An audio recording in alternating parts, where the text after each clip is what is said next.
Back with more Teen Wolf. This is episode 4 of season 1. Very excited to see what's going to be happening next. Really enjoyed these first 3 so far.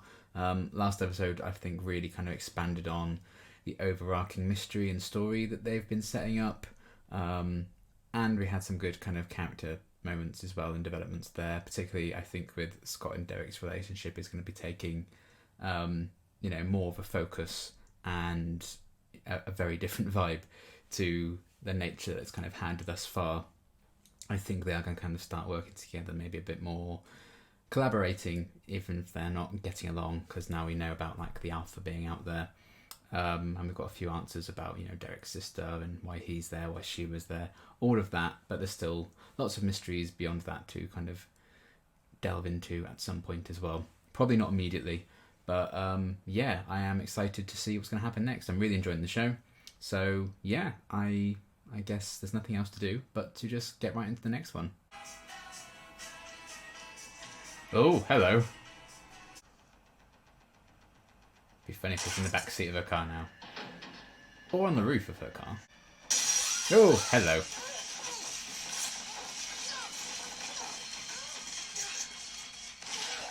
Oh, shit. I thought she might be in the know, because if that's the Alpha after her, maybe she's connected to Derek somehow. Bye.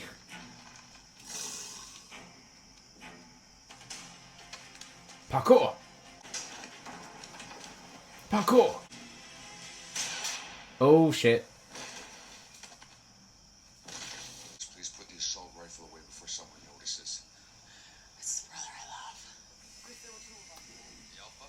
give him 48 hours. If that.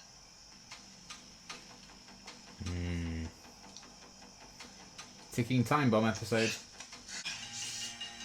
Ooh, it's like burning him. The Hales don't seem to have much luck in this thus far. No, not that one.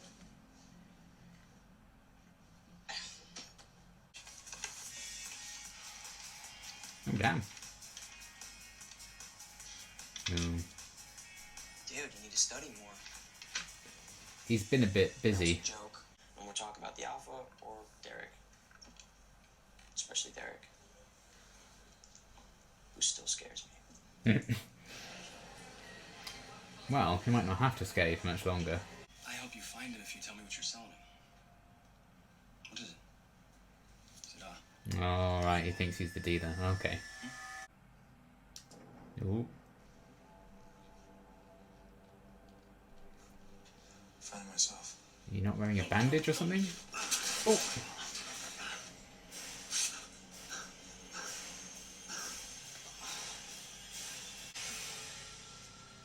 He's like, he needs to cut his nails.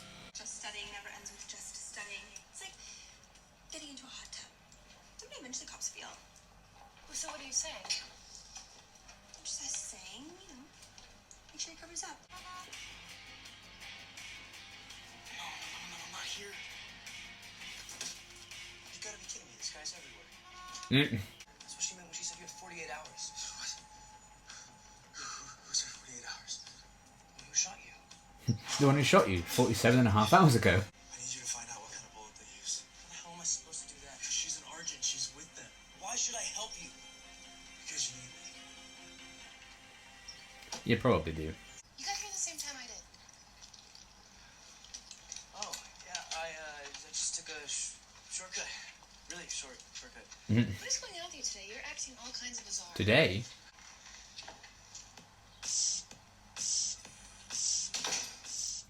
Well, he hasn't, set a light, so that's something. Start with, history.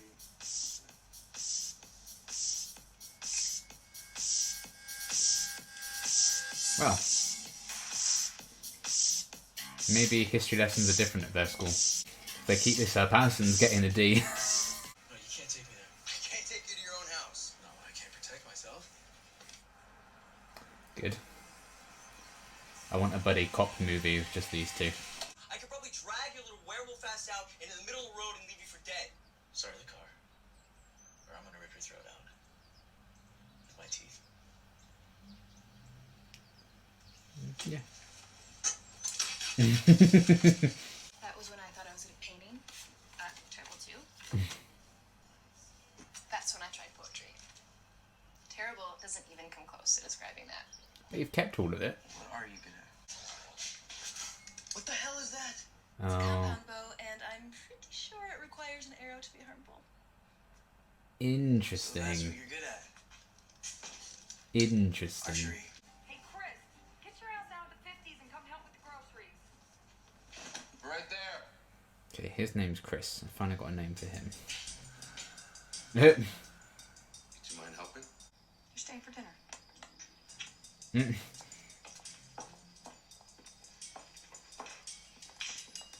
Well, she may live to regret this kindness, but for now. You eat meat? Give us a chance to get to know each other. Oh boy. He wants to kill him now, just imagine. Well, you know hockey? It's not like that, only played on grass instead of ice. Hockey on grass is called field hockey.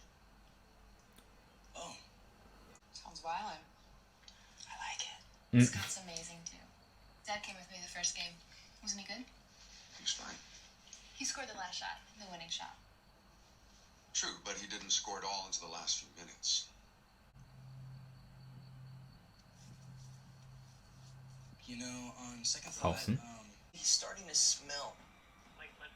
like death. Okay, take him to the animal clinic. Does that look like a bathroom? Dunno, the door's closed. Ah, yeah, her bag. I mean, close it all the way.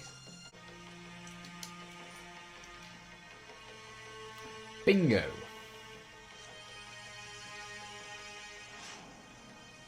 You're brave touching that. Did you know that a caged rabid dog will break its own teeth trying to chew through the bars? It'll even rear back and snap its own spine. Can you imagine the amount of force it would take to do that? It's complete character reversal. Dessert? It's a Anyone? harmless animal. But it died, didn't it? Yes, because your grandfather shot it. Because he wanted to put it out of its misery. Because it was too dangerous. Something that out of control is better off dead. But also, probably to put it out of its misery. Ooh, what was that swirly tattoo thing on his back? Last resort. Which is? Cut your arm off. You're gonna cut off my arm. That's what I figured he was talking about. What'd you take from my bag? What? My bag. What'd you take from it? It was me. You. Me.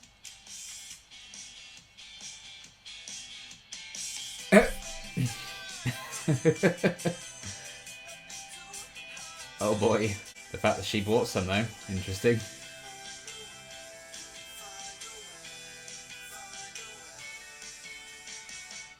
I mean, I imagine she'll actually work it out when she realised.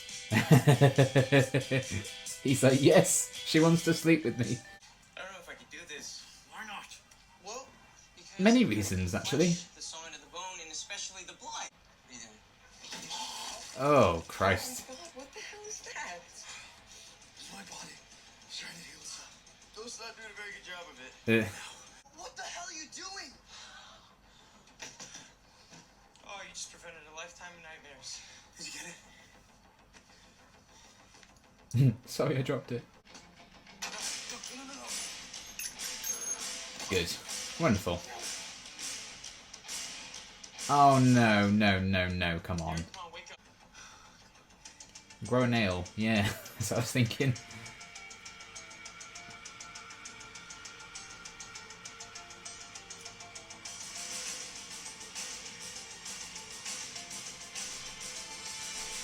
Ooh. What do you do with it?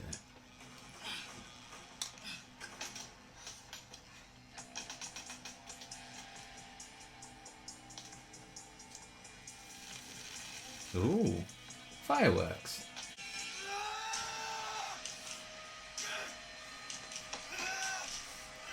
And that seems like a weird way of fixing it, just shoving more in. That was awesome. Yes. You think they can help you? Well, why not? They're a lot freaking nicer than you are. I can show you exactly how nice they are. What do you mean? Our house caught fire. 11 people are trapped inside. He was the only survivor. What makes you so sure that they set the fire? Because they're the only ones that knew about us. They had a reason. Like what? You tell me what justifies this. No.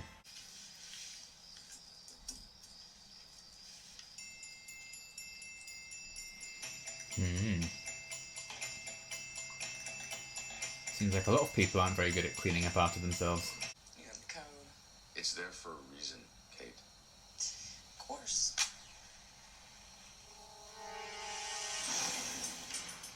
I always play by the rules. I don't think that's true.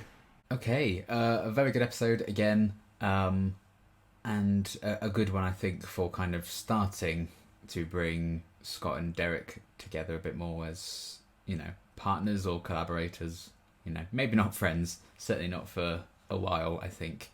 But, you know, we're definitely seeing more to him, you know, than just the mysterious stranger who appeared seemingly out of nowhere all over the place in the first couple of episodes. I like that they're kind of taking the time to, you know, see, I guess, how lonely he is, because he's, you know, all his family just have the shittest luck and are in homes and or are dead or dying, himself among them, of the dying sort. But thankfully they got that reversed. And I'm wondering if, like, when they really delve into this whole mystery with them and what happened properly with the fire and stuff, you know, whether or not it was, you know, Chris and co who were behind that, you know, the Argent family, or not, you know, when they delve into it. It'd be interesting to see if they actually, like, show flashbacks or we just, like, get told about it. Because I wonder what Derek was like, you know, before this, you know, angsty phase that he kind of ended up having to live through. I wonder if he's just always been, you know, like he is, or if, you know, quite the traumatic kind of, you know, events that's happened to his family have kind of made him that way, you know, made him very untrustworthy of people, very kind of cold, and, you know, did he unlearn how to interact with people and make friends and stuff, or has he just always been this way? You know, it'd be interesting to see if there was a significant change in him, and if there could be a change back, or, you know, he finds the best of both worlds almost in time. Because, you know, I feel like we're going to learn exactly what went down with the fire and everything's going to be put out in the open and hopefully get resolved, and that could allow Derek to maybe move forward from, you know, his family's painful history, really. But I did like them really testing that and putting that front and centre in this one, with Derek getting shot by Kate. I really like Kate. She made a very strong first impression on me. I think she's a really interesting kind of addition. I'm hoping she sticks around. You know, the fact that she is obviously Alison's aunt, Chris's sister, and, you know, also Hunter herself. Clearly it's like a family business kind of deal. I'm hoping we do, you know, she does stay around for a while, and we get, like, plenty of her. Cause, I don't know, there's just something about her I thought was really cool. The way she kind of carried herself and the confidence she has in herself, and not necessarily going to play by the rules. I think she will kind of, you know, do what's necessary. And, you know, she's very much like her brother in the fact that, you know, she can be quite abrasive and argumentative, but she makes it likable somehow. And I don't know if that's just, you know, the way the character's written, or a bit of the actress playing it as well. Because obviously I think with Chris, he's meant to just be that barrier, because not only is he like this hunter who wants to, you know, I assume kill Derek and kill the Alpha and everything, kind of just get rid of all the wolves, he's also, you know, particularly in this episode, he's coming from a place of being Alison's dad, and he's obviously going to be very protective of her. So of course he's just going to pick apart everything Scott says and does. Whereas I guess Kate has the luxury of not necessarily having that worry and having that tie, a bit more carefree. But, you know, as much as she may or may not have liked Scott during the evening, if shit hits the fan, like when she kind of found out about her bag, you know, she is going to confront people about that. You know, I think she doesn't necessarily care about making friends and having friends in that kind of case. You know, I think she's very much, she will think with her head, and maybe the heart comes second, but there's also a lot of heart to her at the same time as a character, which I think is a really interesting kind of contrast. And, you know, she'll get the job done, but maybe, you know, take an interesting route to get there, whereas I think Chris is just straight down the line towards the goal, you know, by the book, follow the code. So I like that kind of clash between those two siblings, and I think that's going to make the pairing of them as they try and hunt down the Alpha and hunt down Derek really interesting. And yeah, it was nice to kind of spend some time with like the Hunter side of the family as well, because, you know, it's interesting, like what Chris was saying about the rabid dogs and everything, putting them down because they're dangerous. You know, if this was on the other foot and it was a show about, you know, werewolf hunters, we'd be fully supportive of them and they'd be the good guys. If that was how they framed the show, you know, even if they kept things the same, if we were following from their point of view all the time, you know, we wouldn't necessarily be rooting against them like I feel like we are, because, you know, we've been following Scott from the start and we've been following Derek as well. So I always think it's quite interesting that they're not just making it cut and dry, you know, these are bad people doing bad things. You know, they have their reasons for it. Maybe, you know, they started this, you know, familial war, like clash between families, if they did start the fire, or was there something to make them do that? You know, is it just their concern for people because werewolves are dangerous? It's not like they're exactly wrong. So I really like how they're setting up the different sides, and making the stakes quite personal as well, because obviously one side is going to be Scott as a werewolf wants to keep that hidden, but also, you know, his girlfriend is, you know, part of the family of the Hunters and seemingly could easily join them at some point. She's already getting very suspicious that, you know, there's something going on around her. On multiple occasions she kind of was suspicious about Kate and her arrival and everything, and Chris alongside that. So maybe she's gonna get answers before she's meant to, but the fact that she was like into archery and stuff, you know, I guess she has like this talent for it, and I don't know if that was more so Chris kind of pushing that on her, as a means of like, one day you're going to need to do this, so you might as well just start it now, and we can kind of disguise your training almost, so it still feels like you had a childhood, or it's just like a natural talent that she has coming from a family of hunters. I think the real question is, does Alison's mum know what's going on here? Because, you know, she obviously wasn't in that final scene with Chris and Kate at the end, so maybe she's not in on it. It would be a huge surprise if she wasn't, but maybe he's just very good at hiding things from her. I don't know. So that's going to be an interesting question to answer as well, but I'm looking forward to getting those answers and exploring everything with that. So yeah, that was all very well and good, and I'm liking the dynamic of the Hunters and spending time with them, and while also spending time with people like Scott and Derek, and seeing, you know, Alison kind of be caught in the middle of that right now unknowingly, and all the chaos that comes with that. You know, she just wants to defend Scott's honour almost, and, you know, maybe taking things to the next level with that relationship, but now she has to compete with, you know, her dad being the way he's being, and then maybe covering for Scott at the end there where Kate kind of found her bag. Now she's suspicious, finding the glass in the window thing, all of that in the car. And then we have Styles, who's knowingly caught in the middle of what's going on with that. So again, an interesting kind of contrast. People caught in the middle, but in very different ways. You know, one's more in the know than the other, but still just as chaotic for them. So yeah, that was really enjoyable actually to see. You know, so much of what we've seen of Styles thus far, you know, has been about his friendship with Scott, and, you know, either it's been scenes, but it's just been Styles. You know, he's had like brief interactions with Scott's mum, and, you know, that scene with Lydia in the hospital, stuff like that. But most of the time, you know, his scenes have just been when it's been him and Scott. So to pair him with someone different and have him spend, you know, a lot of time with Derek in this episode was kind of a nice thing to kind of bring out a different side to his character a bit, still maintaining the comedic side of things. but there were a few moments where he was trying to kind of stand up for himself. Obviously, he would never have done that if Derek was at full health, but he was still kind of, I guess, testing his luck with that, and seeing him just kind of go through the absolute chaos that was coming with, like, I'm going to have to cut this werewolf's arm off, and just getting more and more nervous about that, and just those two butting heads, I thought was very entertaining. I could watch a lot more of that. So I also like that Stiles is very much involved in what Scott and Derek are up to. He's kind of part of that group, even if he's not like a werewolf himself. I like that they're not just like casting him out, and it's, you know, I was afraid it was going to be a thing of like Scott and Derek kind of just doing all the werewolfy things, and Stiles is just never involved and always left out. But the fact that, you know, he was involved in this one gives me hope that they continue with that, because I do think the dynamic of the three of them is quite interesting. And, you know, I've really liked how they've kind of grown the Scott and Derek dynamic thus far. So the fact that they also spent an episode kind of giving us a dynamic between Stiles and Derek, and we've already seen a lot of Stiles and Scott as their best friends. You know, even like the individual pairings, I think, are all really interesting and work really well.